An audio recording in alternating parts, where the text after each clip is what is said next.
Ya. Muy buenas noches, estimados participantes. Es un honor darles la bienvenida a esta sesión académica. El día de hoy, de la mano de Guñay Lex Justa, abordaremos una institución fundamental para la defensa técnica. A lo largo de esta jornada, vamos a analizar cómo esta herramienta se convierte en el escudo protector del imputado ante cualquier vulneración de sus derechos fundamentales durante la investigación. Para profundizar en esta materia, contamos con la ponencia titulada La tutela de derechos, la cual estará a cargo del doctor Edward Leca Bendezú. Estamos seguros de que su intervención será de gran provecho para nuestra formación jurídica. Pero antes, permítame compartirles brevemente lo que vendría a ser su destacada trayectoria profesional de nuestro expositor. El doctor Edward Leca Bendezú es abogado colegiado por la Universidad Nacional José Faustino Sánchez Carrión y actualmente cursa la maestría en Derecho Penal y Ciencias Penales en la Universidad San Martín de Porres. En su destacada trayectoria profesional, se desempeña como abogado en la Procuraduría Pública especializada en delitos de tráfico de ilícito de drogas, contando con una amplia experiencia en la redacción de documentos defensoriales y participación en múltiples audiencias del proceso penal. Sin más preámbulos, los dejamos con el doctor para dar inicio a esta importante sesión. Doctor, buenas noches. Buenas noches con todos. Gracias por la gentil presentación, estimados amigos. Bien, si puedo presentar pantalla, ¿verdad? Sí, doctor. Muchas gracias. Un momento, por favor. Muy bien, estimados colegas. ¿Qué tal? Agradeciendo en primer lugar a la institución Guñay Lex y también a Lex Justa por invitarme a disertar sobre un tema bastante importante, que es la tutela de derechos, estimados amigos. Bien, cualquier pregunta ustedes pueden interrumpirme, no hay ningún tipo de problema, ¿ya, colegas? Vamos a empezar de una vez porque el tiempo es oro. Miren, colegas, ¿qué sucede? Vamos a empezar con la siguiente pregunta simple y sencilla. ¿Qué hacer si durante el proceso vulneran los derechos de tu patrocinado? Pero yo quiero llegar más allá para que tú entiendas el origen de la tutela. Porque antes no existía la tutela. La tutela es una novedad. Bueno, hasta hace poco era una novedad. Entonces, ¿qué se utilizaba cuando no existía la tutela? Si alguien tiene alguna idea, puede poner en los mensajes. Si vulneraban el derecho de defensa de tu patrocinado, ¿qué utilizabas? ¿Mm? Si le vulneraban el derecho de ser asistido por un abogado defensor desde los actos iniciales de una investigación, ¿qué utilizabas si no existía la tutela? ¿Qué hacías? ¿Denunciabas al fiscal? Entonces, cuando nosotros entendamos esto, estimados colegas, vamos a comprender el origen de la tutela y vamos a comprender su finalidad. ¿Cuál es el origen de la tutela en realidad? Uno de los orígenes de la tutela de derechos, estimados colegas, es el habeas corpus. El habeas corpus. ¿Por qué? El habeas corpus defiende la libertad individual, ¿sí o no? Entonces, pero no defiende la libertad individual y ahí se queda, no. Defiende, por ejemplo, también el derecho de defensa que puede atacar la libertad individual. Defiende tal vez la debida motivación de las resoluciones judiciales que puede atacar también la libertad individual. Entonces, ¿qué pasaba antes? Por ejemplo, no le permitían a tu patrocinado tener un abogado defensor y lo detenían. Ibas hacia un habeas corpus. ¿Por qué? Porque la detención afecta su libertad individual y además afectaron el derecho a la defensa. Más o menos así, colegas, es el inicio del habeas corpus. ¿Ya? Así es el inicio. Vamos a ir relatando puntos bastante interesantes. Yo no les quiero leer lo que está en el código, porque si esa fuera la intención, ustedes se quedan, agarran su código procesal penal y leen, pues, ¿no? Entonces la intención es que ustedes se lleven algo más, sobre todo de la práctica. Vamos a leer cada uno de los puntos que nos relata el artículo 71 del Código Procesal Penal, ¿ya? Si tienen por ahí su Código Procesal Penal, síganme. Vamos a hablar algunas cosillas más que les interesa. Miren, colegas. El primer artículo que habla de los derechos del imputado dice que el imputado tiene derecho a conocer los cargos formulados en su contra. Ya.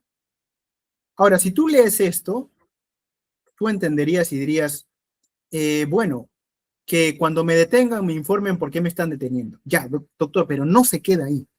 Eso quiero que comprendas, no se queda ahí. Sino que esto también implica un conocimiento correcto, un conocimiento coherente. Y entonces también puede ir en contra del fiscal. ¿Por qué? Luego vamos a tratar este tema un poco más amplio, pero quiero adelantarte un poquito.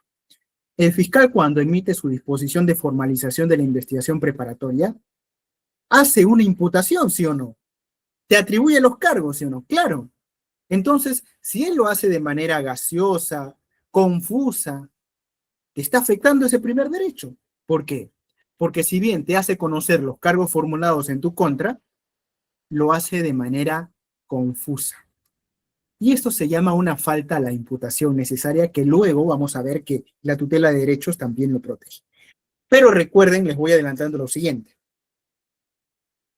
Tú no le puedes pedir al fiscal, no le puedes pedir al fiscal que la imputación sea la misma en la apertura de la investigación que cuando formaliza. Y no le puedes decir tampoco que sea la misma que cuando acusa. ¿Por qué? Porque la investigación, estimados colegas, es progresiva. ¿Ya? Es progresiva. Por ejemplo, cuando apertura la investigación contra ti, tal vez será una imputación sencilla, breve, no tan exacta. ¿Por qué? Porque la investigación recién ha iniciado, ¿sí? Ya. Pero cuando formaliza, ya hay indicios reveladores, entonces la imputación debe ser mejor y debe ser correcta como para que tú la entiendas. Tú no puedes defenderte de algo que no se entiende. Y esto también defiende la tutela de derechos. Luego vamos a hablar un poco más de este tema, ¿ya?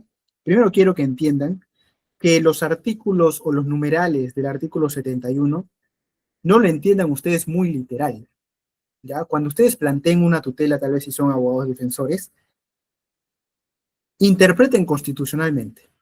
Eso les digo, porque el origen de la tutela es el habeas corpus. ¿El habeas corpus qué es? Es una medida constitucional, colegas.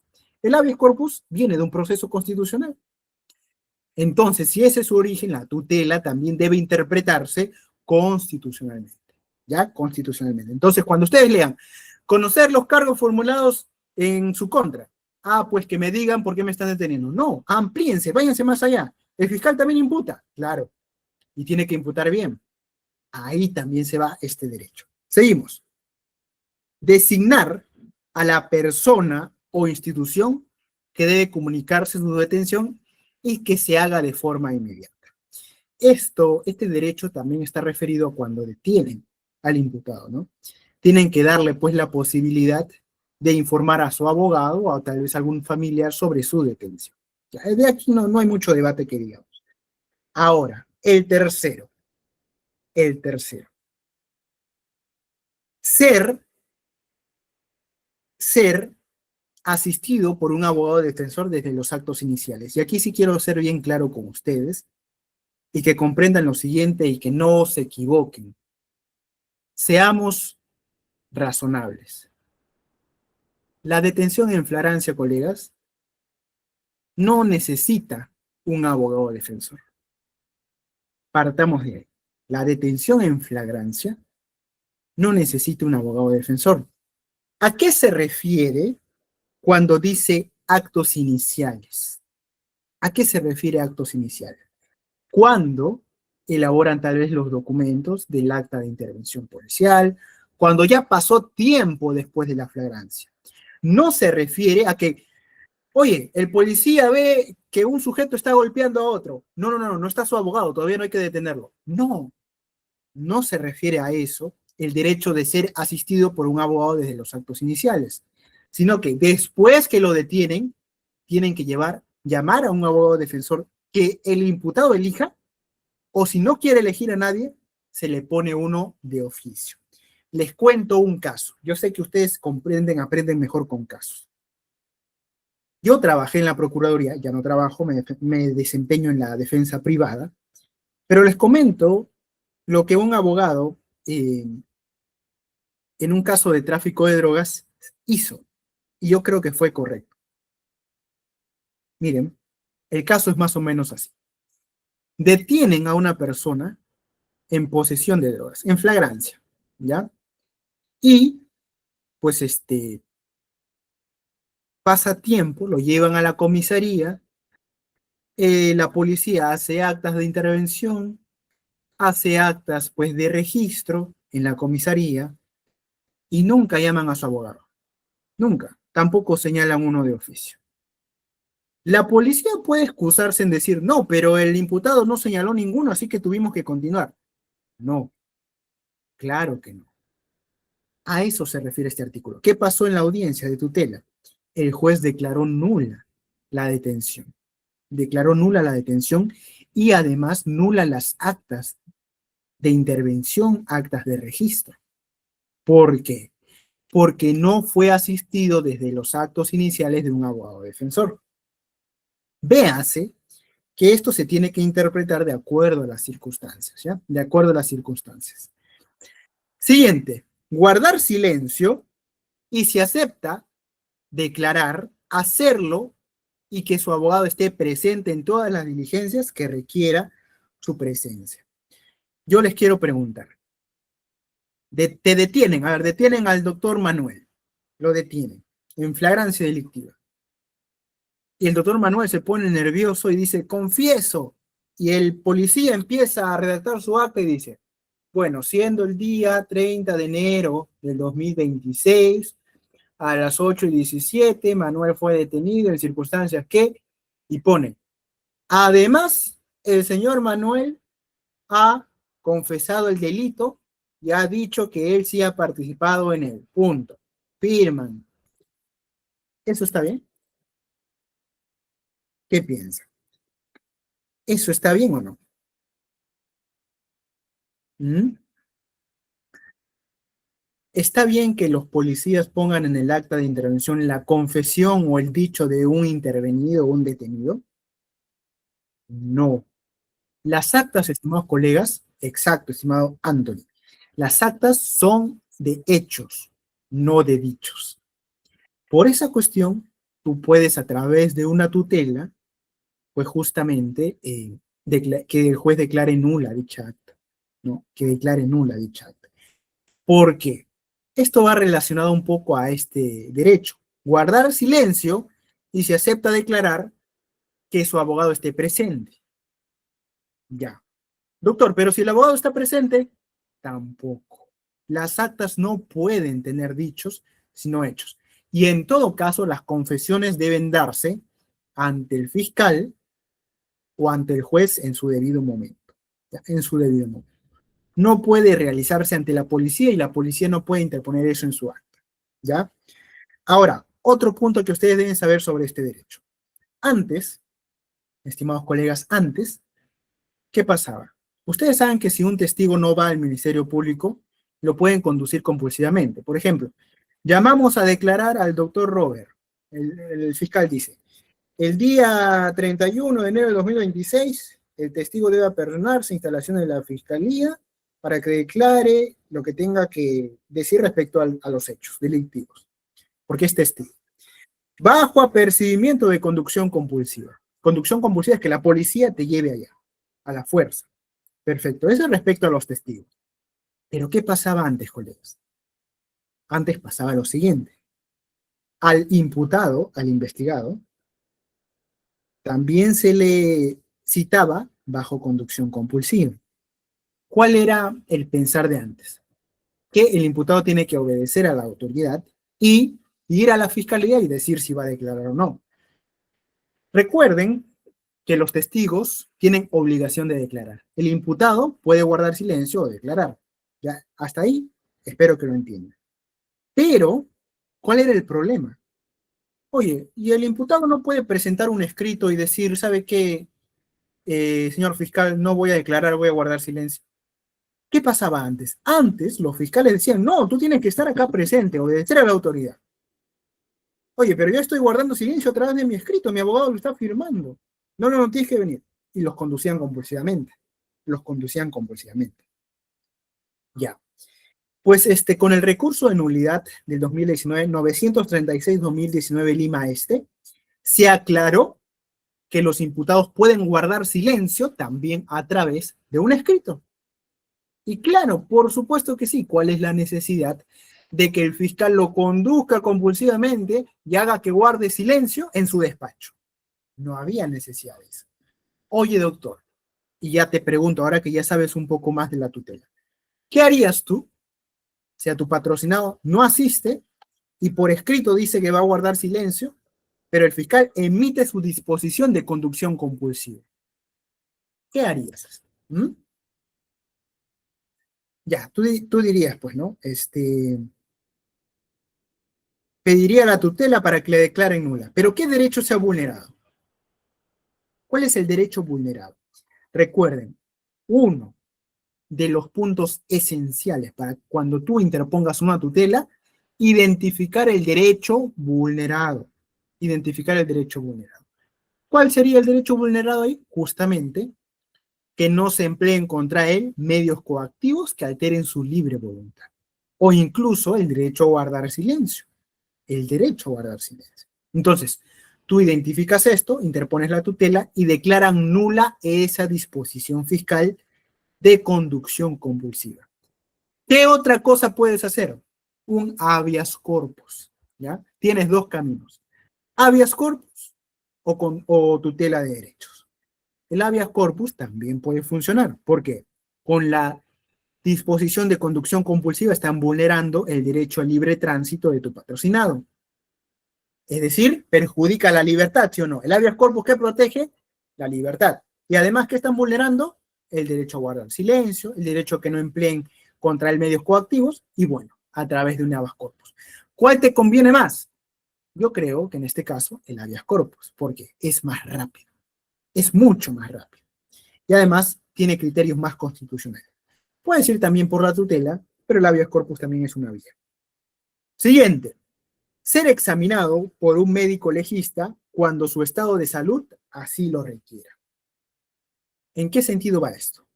Doctor, ¿ustedes sabían que una forma de que el juez vea de que la intervención ha sido ilegal es que tengas golpes?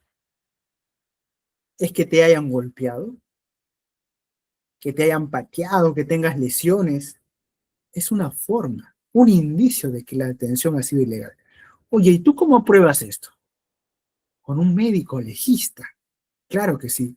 Antes del código garantista, obviamente la policía utilizaba medios coactivos, ¿no? Que perjudicaban la libre voluntad del imputado. Ahora, ahora, con este derecho de ser examinado por un médico legista, tú puedes utilizarlo para hacer tambalear la detención y utilizar la tutela de derechos de esta manera. ¿Ya? Muy bien. Hasta aquí, perfecto. Pero yo les pregunto lo siguiente, y es algo que todavía está en debate. ¿La tutela de derechos solo defiende estos derechos que están aquí? Es decir, conocer los cargos formulados en tu contra, designar a la persona respecto a tu detención, ser asistido por un abogado defensor, guardar silencio, que no se empleen contra ti medios coactivos, ser examinado por un médico legista. ¿Solo esos derechos defiende la tutela o hay más? El Código Procesal Penal, en el artículo 71, que ustedes pueden verlo y también justamente en su código, ¿ya? Del Código Procesal Penal, señala solo esos derechos. Señala solo esos derechos. La pregunta es, ¿solo esos derechos protege la tutela? ¿Qué piensa? O sea, si, por ejemplo, yo advierto que a mi patrocinado le están vulnerando el derecho al debido proceso. Acá no está el derecho al debido proceso. ¿No puedo interponer una tutela? ¿Qué piensa? ¿Mm? Y otro derecho que no esté ahí, y yo veo que lo han vulnerado a mi patrocinado, ¿qué hago? Espero el juicio. ¿Mm? Y si yo quiero excluir material probatorio, mi derecho a la prueba, hay una prueba ilícita ahí, puedo interponer una tutela para que declaren nula un acta de registro domiciliario, por ejemplo. Vamos a ver eso. Vamos a ver. Miren, miren, colegas. El artículo 71 es numerus apertus o numerus clausus. Recuerden sus clases de derecho. Numerus apertus es que te da más posibilidades y numerus clausus no, solo lo que está ahí. ¿Qué sucede? Recuerden que la tutela de derechos tiene un antecesor, que es el habeas corpus, que es una vía constitucional. Y entonces, si nosotros pensamos así, la Constitución tiene múltiples derechos fundamentales. No solo está limitado a lo que dice el artículo 71 del Código Procesal Penal. Entonces, como dice ahí, concluir que la lista de derechos que protege la tutela de derechos solo es la establecida en el artículo 71 es ignorar el contenido constitucional de esta medida. Ustedes deben dejar, si son abogados, tal vez ya con amplia experiencia o recién están empezando, deben dejar de pensar en el sistema legalista, en decir que lo que dice el código, eso es. No, el código puede interpretarse de acuerdo a los derechos constitucionales. Ya no estamos en un estado legalista, sino en un estado constitucional del derecho. Entonces hay que quitarnos el chip de que solo lo que dice el código, eso es. No, puede interpretarse, obviamente de acuerdo al principio de legalidad y de acuerdo justamente a los principios constitucionales. ¿Ya? Entonces nos sacamos el chip. Vamos a entender esto y vamos a ver que la Corte Suprema tenía un pensamiento arcaico. Vamos a verlo justo ahora. La evolución de este tema. El Acuerdo Plenario 4-2010 CJ 116 señala algo bien interesante, resuelve un tema. Muchas veces este acuerdo plenario menciona lo siguiente, que los derechos protegidos solo son los del artículo 71. Pero además dice lo siguiente, también puede utilizarse para excluir material probatorio, es decir, derecho a la prueba. Ya un poco que se inclinaba a decir de que los derechos que protege la tutela no solo son los que están establecidos en el artículo 71, sino puede ser también la exclusión de material probatorio, que es derecho a la prueba. Luego, la casación 136-2013 Tacna, en el fundamento 3.7, establece y se niega rotundamente. ¿Sabes qué? No. La tutela solo está destinada a proteger derechos establecidos en el artículo 71. En el 2013 pasó eso. Entonces, luego, en el caso del presidente Pedro Pablo Kuczynski, apelación 5-2018, que lo ve la Corte Suprema también, aquí ya precisa específicamente que tras una interpretación extensiva, la tutela de derechos no solo está establecida a proteger lo del artículo 71, sino también otros derechos que puede establecer la Constitución Política de Perú. Bien, hasta aquí ya tenemos un concepto de la tutela de derechos, que tú puedes interponer una tutela no solo a lo que establece el Código Procesal Penal, sino ante una vulneración de algún derecho que tú puedas observar que está establecido en la Constitución Política del Perú. ¿Cuáles pueden ser? Derecho a la prueba. Otro, derecho justamente al debido proceso. Y otros demás derechos que pueden encontrarse en la Constitución Política del Perú. Entonces, ¿cuál es la interpretación correcta? La interpretación constitucional. Ya, este dato ténganlo en cuenta para que no se vayan a decir que no, solo lo que protege la tutela es lo del artículo 71. ¿Y cómo llegamos a esta interpretación, colegas? Disculpen. ¿Cómo llegamos a esta interpretación? De esta manera, miren. Llegamos de esta manera a la interpretación. Ustedes lean el artículo 71 y dice lo siguiente. El imputado puede hacer valer por sí mismo o a través de su abogado defensor los derechos que la Constitución y las leyes le conceden. ¿El Código Procesal Penal tiene rango constitucional? ¿Sí o no? ¿El Código Procesal Penal tiene rango constitucional? No. Claro que no tiene rango constitucional. Entonces, lo que me está diciendo este artículo que yo puedo recurrir también a la Constitución. No me dice los derechos que el Código Procesal, en el artículo 71, le concede. No, los derechos que la Constitución también me concede. ¿Se dan cuenta?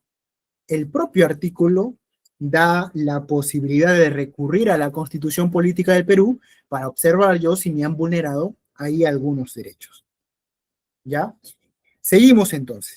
Ya saben que este es el camino correcto a tomar cuando tú quieres verificar qué derecho se ha vulnerado a tu patrocinado y si debes interponer una tutela o no. Seguimos. Pero antes de pasar a lo siguiente, colegas, antes de pasar a lo siguiente, les quiero hacer una pregunta. Imagínate que no existe la tutela. Imagínate que no existe. ¿Qué recurso o qué medio de defensa técnico utilizas si te han vulnerado el plazo razonable? Por ejemplo, el fiscal en una investigación simple, la investigación preliminar, ya tiene más de 5 meses en investigación preliminar.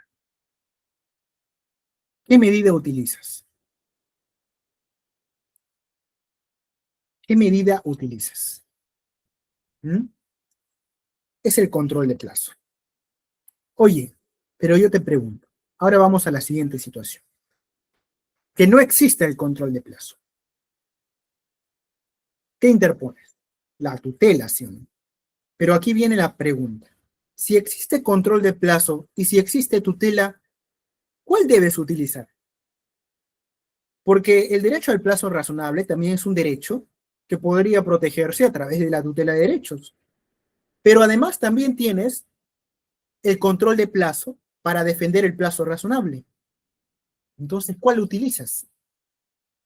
Si hay dos mecanismos. Control de plazo, como dice el doctor Smith. ¿Y cuál es la razón de ello? Oye, pero si yo también puedo utilizar la tutela. ¿Cuál es la razón de eso?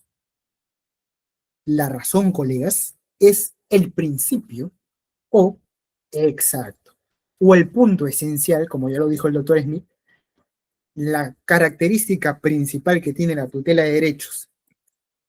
La tutela de derechos es residual. Residual. ¿Qué quiere decir esto? Que antes de que tú consideres interponer una tutela de derechos, si no quieres que te la declaren improcedente y que ni siquiera entren a analizar el fondo del asunto, busca otros mecanismos. Busca otros mecanismos. Por ejemplo, si hablamos del plazo razonable, tienes el control de plazo. Entonces, ¿para qué vas a acceder a la tutela de derechos? Si tienes el control de plazo. ¿Ya? Entonces, como dice la diapositiva, la residualidad de la tutela de derechos implica que se recurre a ella únicamente cuando no hay otro camino disponible. Otro ejemplo. Otro ejemplo. Oye, están vulnerando un derecho a mi patrocinado porque lo que el fiscal puso en su disposición de formalización no es delito. No es delito. Están vulnerando el derecho de defensa porque yo cómo me defiendo de algo que no es delito. ¿Cuál es la medida a utilizar ahí? Puede ser una tutela de derechos, pero hay una medida más específica. Cuando lo que dice el fiscal en su disposición de formalización no es delito, es atípico. ¿Cuál es la medida a utilizar? Exacto, como dice el doctor Smith, la excepción de improcedencia de acción. Entonces, no puedes utilizar la tutela de derechos porque existe otro medio de defensa técnico para llegar a ese objetivo que tú quieres. ¿Ya? De nuevo, ya sabemos dos cosas. La primera es que la tutela de derechos no solo protege lo del artículo 71, sino que protege amplísimos derechos que están establecidos en la Constitución Política del Perú. La segunda, la tutela es residual. No puedes recurrir a la tutela si existe otro mecanismo para conseguir ese objetivo que tú quieres. Ese objetivo que tú quieres. Seguimos.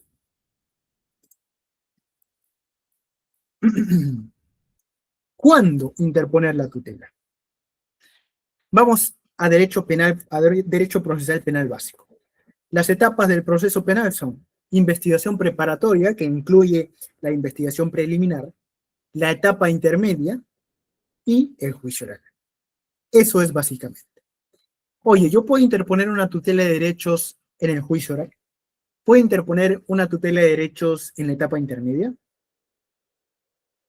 No, no puedes. ¿Por qué? Pero hay excepciones, luego te las explico. Pero vayamos al artículo. ¿Qué dice el artículo? Y te lo voy a leer ahorita. El artículo dice, 71 numeral 4, colegas, si por ahí tienen su código. Cuando el imputado considere que durante las diligencias preliminares o en investigación preparatoria no se ha dado cumplimiento a estas disposiciones, ahí está la respuesta. Solo puedes recurrir a la tutela en investigación preliminar o en la investigación preparatoria formalizada. Oye, pero aquí viene la pregunta. Es decir, hasta aquí podemos concluir que cuando el fiscal concluye la investigación preparatoria, ya no puedes interponer tutela de derechos. ¿Sí o no? Claro, porque ¿cuándo acaba la investigación preparatoria? Cuando emiten la disposición de conclusión de la investigación preparatoria, ¿sí o no? Y te la notifican. Ahí termina la investigación preparatoria. Oye, pero si esa disposición de conclusión de la investigación preparatoria vulnera tus derechos, ¿m? Si esa conclusión, esa disposición de conclusión vulnera tus derechos fundamentales, ¿qué haces? ¿Mm? Ya, esta es una de las excepciones que yo considero que sí podrían aplicarse a pesar de que la investigación preparatoria ya concluyó. ¿Por qué? Ahorita te explico un ejemplo clarísimo para que lo entiendas, y es así. Tú sabes, estimado colega o estimado estudiante, futuro colega del derecho, que cuando hay una investigación, tú tienes el derecho también de proponer diligencias, ¿sí o no? Porque el fiscal es objetivo, tiene que investigar tanto elementos de cargo como de descargo. Entonces tú, como eres abogado de la parte imputada, dices, ¿sabes qué, fiscal? Aquí hay elementos de descargo. Y le haces un escrito solicito que se realicen las siguientes diligencias. Ya. Por si acaso, dicho sea de paso, la parte agraviada también puede, ¿ah? Pero acá estamos hablando del imputado.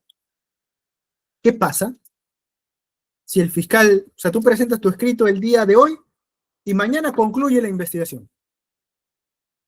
No le interesó, no te respondió, ni siquiera te lo negó nada. ¿Sabes qué? No, me interesa un comino lo que me has dicho y concluyo la investigación preparatoria. ¿Te ha vulnerado tu derecho, sí o no, colega? Claro. ¿Cuál derecho te ha vulnerado? El derecho de defensa. El derecho de defensa. ¿Por qué? Porque tú al proponer diligencias, quieres que se hagan diligencias de descargo para defenderte. Derecho de defensa se ha vulnerado. Oye, ¿qué haces? Doctor, pero ya concluyó la investigación preparatoria. Claro, pero esta es una excepción. ¿Cuál es el argumento principal? Señor juez, es cierto, ha concluido la investigación preparatoria, pero esa disposición de conclusión ha vulnerado un derecho fundamental que es el derecho de defensa. Señor juez, justo ayer le presenté un escrito al fiscal para que haga diligencia de descargo. Ni me respondió y simplemente concluyó la investigación preparatoria. Ha vulnerado tu derecho a la defensa. ¿Qué pides? Que se declare nula esa disposición de conclusión de la investigación preparatoria. Oye, pero tú dirías, doctor, pero el juez, ¿cómo va a declarar nula una disposición fiscal? Si el juez es juez y el fiscal se dedica a emitir sus disposiciones. Ya, ese es un tema debatible. Yo mismo he interpuesto una tutela y el juez ha declarado nula, pero sí es un tema debatible. Entonces, si no te aceptan, tienes otro camino que te lo doy ahorita, ¿ya? Te lo doy ahorita, para tus casos. ¿Qué dice el artículo 150 del Código Procesal Penal? Imaginemos que tú presentas tu tutela y te dice el juez, ¿sabes qué, abogado? Ya concluyó la investigación, no procede la tutela, porque el artículo 71 dice que solo procede investigación preliminar o investigación preparatoria. Pero ya concluyó la investigación preparatoria. ¿Qué haces? El otro camino es el siguiente. Un recurso o una solicitud de nulidad. El artículo 150 del Código Procesal Penal dice lo siguiente. Miren, se los voy a leer. No será necesaria la solicitud de nulidad de algún sujeto procesal y podrán ser declarados aún de oficio los defectos concernientes, el literal de, ¿qué dice? A la inobservancia del contenido esencial de los derechos y garantías previstas por la Constitución. Y tú dirás, doctor, pero esa nulidad, ¿ante quién la presento? Ante el propio fiscal que emitió la disposición. Es decir, solicito declare la nulidad de disposición tal que concluye la investigación preparatoria y señalas los motivos. Ahora tú dirías, mire, yo les cuento esto porque es un mecanismo que yo hice en su momento y el fiscal declaró nula su disposición. Pero les digo por qué funciona. Porque si te declara improcedente esa nulidad, tú puedes apelar, colega. Y es algo que muchos no entienden. Muchos creen que la apelación solo se da en judicial, es decir, infundada tu tutela, apelas al superior. No, tú puedes apelar en fiscalía también. ¿Por qué? Porque fiscalía también es una institución jerarquizada y tiene un fiscal superior, ¿sí o no? Y el fiscal superior ve la apelación. Y por eso los fiscales provinciales, los de primera instancia, entre comillas, te aceptan cuando el defecto es evidente, te aceptan la nulidad. Porque si tú apelas, el superior va a declarar fundado, pues. Entonces, tercera idea que nos debemos sacar de la cabeza es que la apelación solo procede en sede judicial. No es así. Tú también puedes utilizar la apelación en sede fiscal y esa apelación, el fiscal de primera instancia lo tiene que elevar a su fiscal superior para que él resuelva. Si no te dejan, estarían afectando tu derecho a la impugnación o tu derecho a la doble instancia. ¿Ya? Entonces ahí tienes dos caminos. La tutela funciona, yo lo he hecho, pero si por ahí no quieres perder tiempo y te han declarado improcedente, utiliza la nulidad. Ya, utiliza la nulidad. Pero vamos a lo siguiente. Doctor, ¿y si emiten acusación directa, puede interponer tutela en etapa intermedia? Vamos a recordar un poco ese tema. ¿Qué es la acusación directa? La acusación directa no es un proceso especial, por si acaso. La acusación directa consiste en lo siguiente. Si el fiscal en la investigación preliminar ya tiene todo para acusarte, ¿para qué va a formalizar? ¿Para qué va a ir a investigación preparatoria? A esto se llama acusación directa. Se salta la investigación preparatoria y nos vamos directo a la etapa intermedia. Nos vamos directo a la etapa intermedia. Ya. En este caso específico, en esta excepción, tú puedes interponer una tutela en la etapa intermedia. Ahí sí puedes. ¿Por qué? Porque justamente se ha saltado el fiscal esa etapa en la cual tú podías interponer una tutela de derechos. Y por eso puedes hacerla en la etapa intermedia. La otra excepción y digamos también precisión, proceso inmediato. El proceso inmediato es un proceso, sí es especial. Yo quiero que me entiendan este término, porque algunos se confunden. Doctor, ¿a qué se refiere proceso especial o que no es un proceso especial? Porque cuando tú te vas al Código Procesal Penal, el proceso inmediato tiene su propio título, ¿sí o no? Y tiene sus propias reglas. La acusación directa, ¿no? No hay proceso especial de acusación directa, no hay en el código. Simplemente te dice que se salta la investigación preparatoria. En cambio, el proceso inmediato sí, tiene sus propias reglas. No hay investigación preparatoria, etapa intermedia y juicio oral. ¿Qué hay? ¿Qué hay, colegas? Hay audiencia de incoación a proceso inmediato y existe el juicio inmediato. Y dentro del juicio inmediato hay una pequeña etapa intermedia. Por eso es un proceso especial. Se escapa de lo regular. La acusación directa no se escapa de lo regular, simplemente se salta la investigación preparatoria. ¿Cuál es otro proceso especial, por ejemplo? El proceso de colaboración eficaz. Ese es otro proceso especial. El proceso de terminación anticipada tiene sus propias reglas también. Una vez que ustedes han entendido esto, vamos a entender si en el proceso inmediato puedes interponer tutela de derechos. Y la respuesta es que más que interponer una tutela de derechos, puedes tumbarte el proceso inmediato. ¿Por qué? ¿Por qué?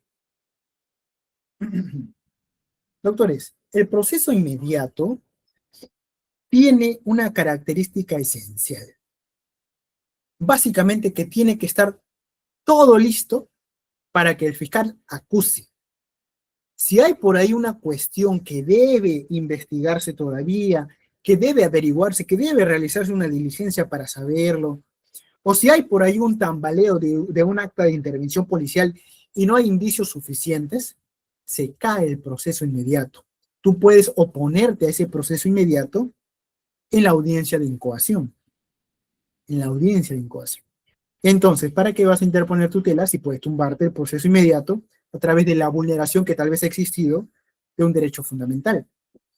Ahora, otra cosa es que lo interpongas en investigación preliminar, porque recuerda que el proceso inmediato puede incoarse hasta antes de vencerse la investigación preliminar, o en algunos casos 30 días después de formalizada la investigación. Es decir, ¿y cuándo se puede interponer la tutela? En investigación preliminar y en investigación preparatoria formalizada. El proceso inmediato conserva en algunos casos todavía la investigación preliminar y tú puedes interponer una tutela. Y les doy un consejazo, algo que pocos saben en realidad. He visto que pocos saben esto y me parece raro porque es ideal eh, saber o conocer el tema logístico y el tema tecnológico también. Algunos piensan que la tutela puede interponerse solo yendo a mesa de partes del Poder Judicial a personar, y no es así, colega. En tu SINOE, en el apartado de requerimientos NCPT, puedes interponer una tutela directamente y sin necesitar número de expediente judicial. Ese dato te lo dejo por ahí por si lo necesitas. Entonces, ya sabemos cuántas cosas. 3 cosas. La tutela no solo defiende lo que está en el artículo 71, la tutela es residual y la tutela de derechos también puede interponerse en etapa intermedia cuando hay acusación directa y en proceso inmediato en la investigación preliminar y también utilizarla como fundamento para tumbarse el proceso inmediato. ¿Ya? Perfecto. Seguimos entonces, colegas. Seguimos. La pregunta que vamos a resolver en la siguiente diapositiva es si yo puedo cuestionar requerimientos y disposiciones con la tutela. ¿Qué emite Fiscalía? La Fiscalía emite disposiciones, providencias y requerimientos.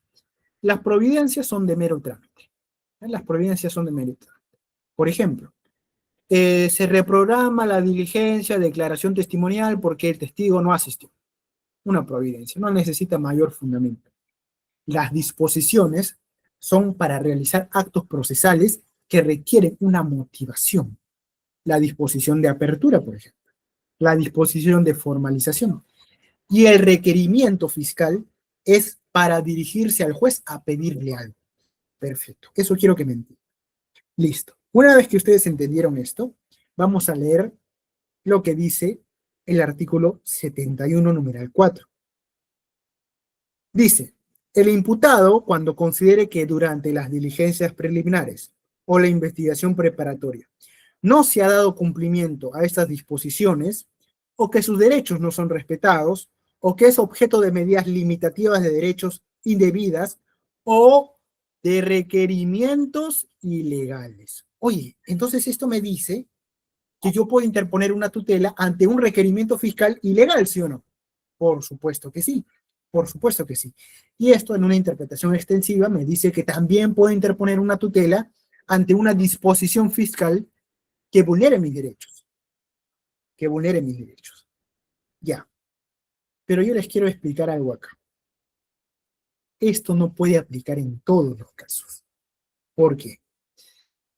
Separación de poderes, colegas, separación de poderes. El fiscal acusa, el juez juzga. El juez en determinados casos no puede inmiscuirse en los actos procesales a través de disposiciones fiscales que realice el fiscal. Por ejemplo, la disposición de formalización de la investigación preparatoria, ¿yo puedo tumbármela a través de una tutela? ¿Sí o no? ¿Qué piensan? a través de una tutela de derechos me puedo tumbar una disposición de formalización de la investigación preparatoria. Por ejemplo, ¿no? Doctor, esa disposición, ¿sabe qué? No tiene indicios reveladores.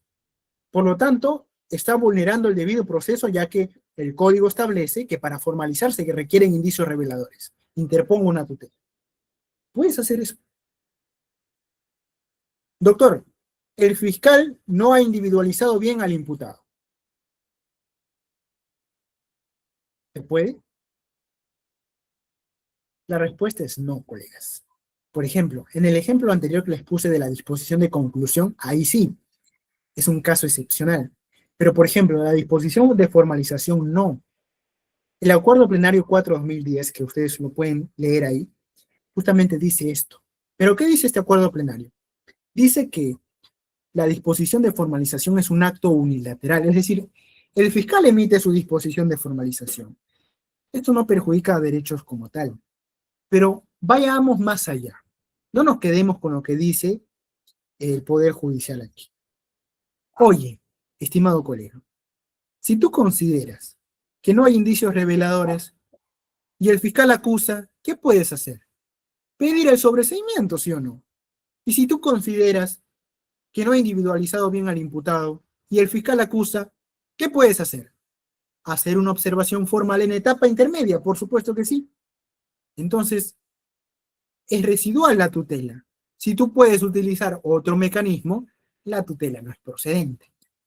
Por ahí también va el tema. ¿Ya? Por ahí, aparte de que la disposición de formalización es un acto unilateral, además, perjudica la residualidad, porque tú puedes a través de otros mecanismos cuestionar esa disposición de la formalización de la investigación preparatoria. Entonces, tú así mira, oye, ¿qué quiero cuestionar de esa disposición? Y te vas a dar cuenta que también puedes cuestionarla en la etapa intermedia. Entonces, no hay razón de interponer tutela porque la tutela es residual.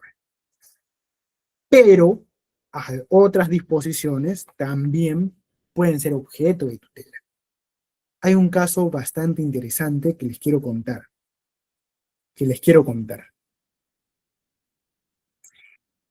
Había una vez un fiscal, trabajé en la fiscalía en determinado momento, y hubo un fiscal que estaba investigando a otro fiscal, ¿ya? Y era por temas de ingresar a la fiscalía teniendo un familiar dentro. ¿Qué hizo este fiscal? Hizo una diligencia preventiva, entre comillas. Es decir, en el Facebook de este fiscal se trataba de primo con el otro personal dentro de la fiscalía, ¿ya? Que era su familiar. ¿Y qué hizo el fiscal? Bueno, emitió una disposición para hacer una diligencia preventiva. Ingresó a su Facebook, tomó capturas de cómo se hablaban como si fueran familia y pues lo puso en un acta. No citó al investigado, no citó a su abogado defensor y emitió la disposición, hizo su acta. ¿Qué derecho se ha vulnerado?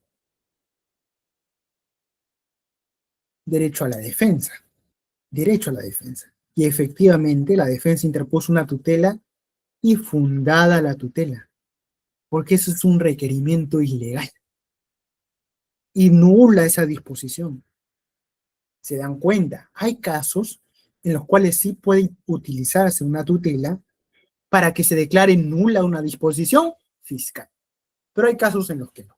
Quiero que lo entiendan de esa manera. Bueno, seguimos. Ahora sí, para ir terminando, colegas, esta exposición bastante interesante para ustedes, hablemos de la imputación necesaria. Ya, aquí sí hay un tema que precisar y también establecido por la doctrina. Y un requisito de procedibilidad. Primero, entendamos qué es imputación necesaria. ¿Recuerdas del primer derecho que establece el artículo 71? Establece el derecho a conocer los cargos en tu contra. Ya, pero ya te expliqué al inicio de esta exposición que esto también implica que el fiscal realice su imputación de manera correcta, de manera coherente, que no sea gaseosa, que no sea confusa, ¿ya? Que tenga relación. ¿Ya? Imputación necesaria es eso. Yo tengo, a ver, me imputan delito de robo. Oye, pero la conducta que el fiscal está diciendo acá no prevé uno de los elementos del tipo penal de robo, que es sustracción, por ejemplo. O lo hace de manera errónea o lo hace de manera confusa. O no establece bien la violencia que yo he ejercido, porque para el robo se necesita violencia. Ah, vulneraron la imputación necesaria, ¿sí? Listo. Hasta aquí espero que hayan entendido. Pero ¿qué sucede y qué ha establecido el Acuerdo Plenario 2-2012? Si tú quieres interponer una tutela sobre este concepto, ¿qué tienes que hacer primero? Recurrir al vulnerador. ¿Quién es? El fiscal. Antes, el juez te dice así: a ver, señor abogado, antes de que tú vengas conmigo, anda a conversa con el fiscal, pues. Envíale un escrito y dile: ¿sabes qué, fiscal? No has establecido bien estos puntos, solicito que los subsanes. Si el fiscal no te responde o te responde y aún no estás conforme, recién, hijo mío, recurre a mí como juez. Después, antes no, antes no. ¿Ya? Entonces, esta imputación necesaria solo puedes utilizarla en la investigación preparatoria formalizada. ¿Por qué? Porque en la investigación preliminar no puedes pedir una imputación precisa, porque la investigación, como te dije al inicio, es progresiva, progresiva. Entonces, imagínate, formaliza la investigación del fiscal, verifica si la imputación está correcta. Si no, ¿cuál es el primer punto que tú debes hacer? Recurrir al fiscal, no al juez.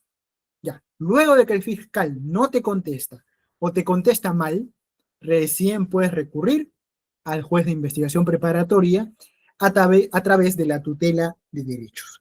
Y aquí hay un punto que diferenciar.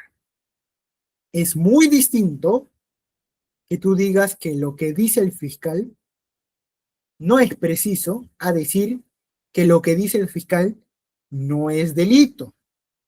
Ojo, la imputación necesaria o la tutela por imputación necesaria no busca el archivo del caso. No busca, oye, fundada mi tutela, quiero que archiven el caso. No, tú no estás buscando que archiven el caso, ¿sí o no? Estás buscando que precisen la imputación. Ya, a diferencia de una excepción de improcedencia de acción. En la excepción de improcedencia de acción, colegas, tú no cuestionas la coherencia de la imputación o que esté correcto, que esté bien realizado. No. Dices, la imputación del fiscal no es delito. Es muy diferente, colegas. Entonces, ténganlo en cuenta, porque la tutela es residual. Si tú quieres cuestionar eso, lo vas a tener que cuestionar a través del medio de defensa técnico de excepción de improcedencia de acción. Listo. Perfecto. Ahora, vamos terminando ya. Vamos terminando y vamos al siguiente punto. Ejemplos básicos para interponer una tutela de derechos. Unos ejemplos para que ustedes lo tengan y errores de fiscales que muchas veces cometen. Primero, a veces cuando hay un delito que requiere un perito oficial del Ministerio Público, el fiscal simplemente designa al perito y no notifica. Y eso está mal. ¿Por qué? Porque cuando tú también quieres interponer o proponer tu perito de parte, el fiscal tiene que notificarse esa disposición que norma el perito oficial que lo nombra. Si no te notifica, tutela de derechos. ¿Por qué? Vulneró tu derecho de defensa. Así como la fiscalía que quiere acusarte utiliza su perito oficial, tú también tienes derecho a interponer o proponer tu perito de parte. Pero eso solo puedes hacerlo cuando el fiscal te notifica la disposición que nombra el perito oficial, conforme lo dispone el Código Procesal Penal, ¿ya? En la parte B. la designación de peritos. Primer ejemplo para interponer una tutela y de cajón, colega, de cajón. Si pasa eso, fundada de una. Y declaran nula esa disposición o ordenan que te notifiquen para que tú propongas tu perito de parte. Listo. Segunda forma básica de interponer una tutela. Cuando no se te notifica el lugar, fecha y hora en el cual el perito realiza sus operaciones. ¿Por qué? Tu perito de parte no solo tiene derecho a proponer o observar el informe pericial final, no, también tiene derecho a observar las operaciones del propio perito. ¿Cómo así? Por ejemplo, si tú cuestionas la cantidad o tipo de droga, tú tienes derecho a observar la operación que realiza ese perito al momento de verificar el peso neto de la droga. Y si el fiscal no notifica el lugar, la fecha, la hora en la cual realiza esa operación, tutela de derechos. ¿Por qué? Otra vez vulneración del derecho de defensa, ¿ya? Porque tu perito también tiene derecho, o tú como tal, de presenciar esas operaciones y hacer las observaciones correspondientes. Tercer ejemplo básico para interponer una tutela: solicitar la nulidad de actas de intervención cuando fue realizada con vulneración de derechos fundamentales. Por ejemplo, clásico ejemplo, cuando te detienen en flagrancia, entre comillas, y no es flagrancia. ¿Cuándo hay flagrancia? Inmediatez temporal, inmediatez personal y urgencia. Urgencia. Por ejemplo, dicen lo siguiente: oye, dentro de esa casa me han dicho y se sabe que están vendiendo droga. Vamos a registrar la casa. Registran la casa, intervienen, encuentran droga efectivamente, debidamente acondicionada para su comercialización. Aquí hubo urgencia. Pudo haber inmediatez personal y inmediatez temporal, pero no hubo urgencia. ¿De qué se trata la urgencia? Se trata de que hay necesidad ya de intervenir, porque el imputado puede ocultar los bienes delictivos, puede sustraerse, eso es urgencia. Pero ¿qué pasa en el delito de tráfico ilícito de drogas? En el delito de tráfico ilícito de drogas es un delito de peligro. Mientras el imputado tenga la droga mayor a la cantidad permitida, se comete el delito. ¿Cuál es la urgencia? No hay. Si la policía interviene sin una orden judicial ahí y registra el domicilio, tutela de derechos. ¿Por qué? No existe la urgencia. ¿Ya? Y así también, cuando trabajé en la Procuraduría Antidrogas, varios abogados utilizaban ese clásico ejemplo, ¿no? Pero hay delitos que sí tienen urgencia como tal. Por ejemplo, el delito de robo. Ahí sí, registro personal directo, ¿no? O si se esconde en una casa y saben que está ahí, registro domiciliario de frente. Registro domiciliario. Ya. Pero, por ejemplo, en estos casos sí se puede, ¿no? Luego, cuando se realicen diligencias que incluyan la participación del imputado sin presencia de un abogado defensor.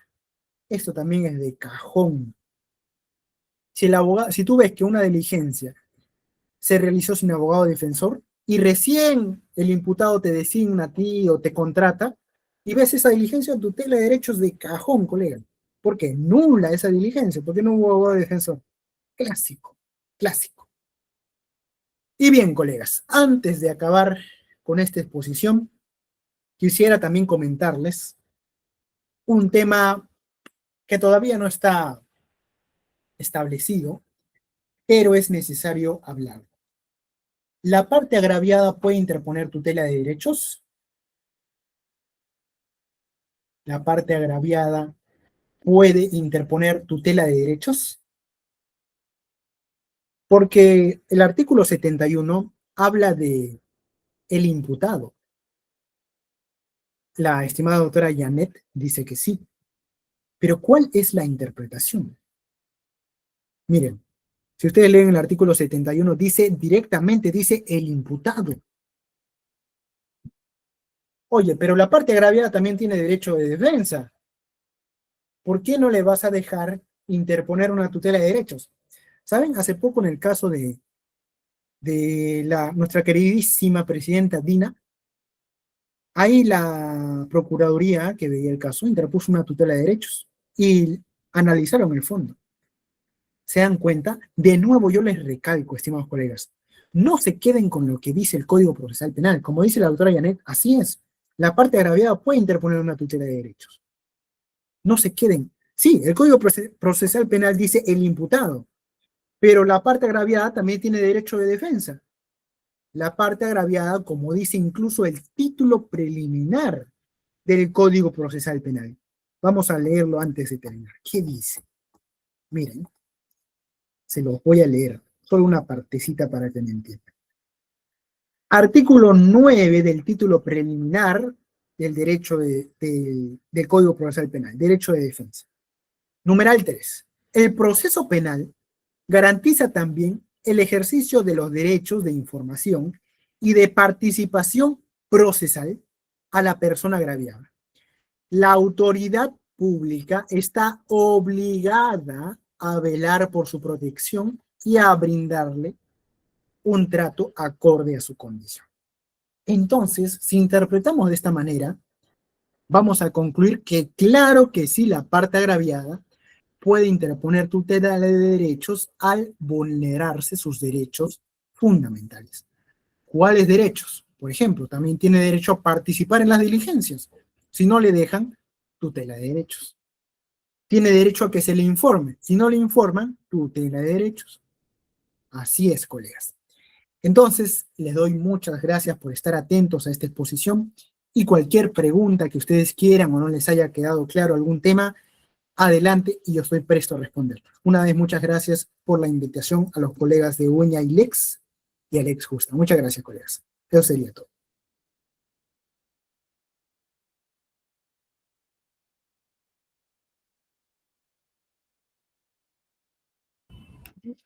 Bueno, agradecemos al doctor Edward Leca Bendezú por su brillante exposición. Abrimos ahora el espacio de preguntas. Invitamos a los asistentes a realizar consultas claras y concisas acerca del tema.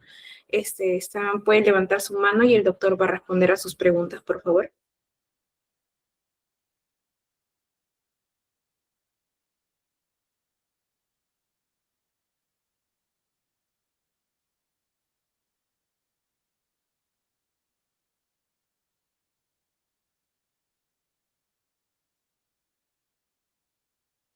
Bueno, doctor, creo que no hay preguntas. Igual, muchas gracias, doctor, por su destacada participación y por compartir sus conocimientos y experiencias sobre un tema tan relevante para la práctica jurídica. En agradecimiento a su excelente exposición, queremos informarle que se le estará haciendo llegar su certificado de reconocimiento en mérito a su brillante ponencia titulada La tutela de derechos. Reiteramos nuestro agradecimiento al Ilustre Colegio de Abogados de Sullana por respaldar y apoyar lo que vendría a ser la realización de este importante evento académico, ¿no? Muchas gracias a todos, muchas gracias, doctor. Muchas gracias a ustedes también por seguir fomentando este tipo de eventos y gracias a todos los presentes y a ti, muy amable también por tu presentación y por tu despedida. Muchas gracias. Muchas gracias, doctor. Damos por finalizada la ponencia el día de hoy. Muchas gracias.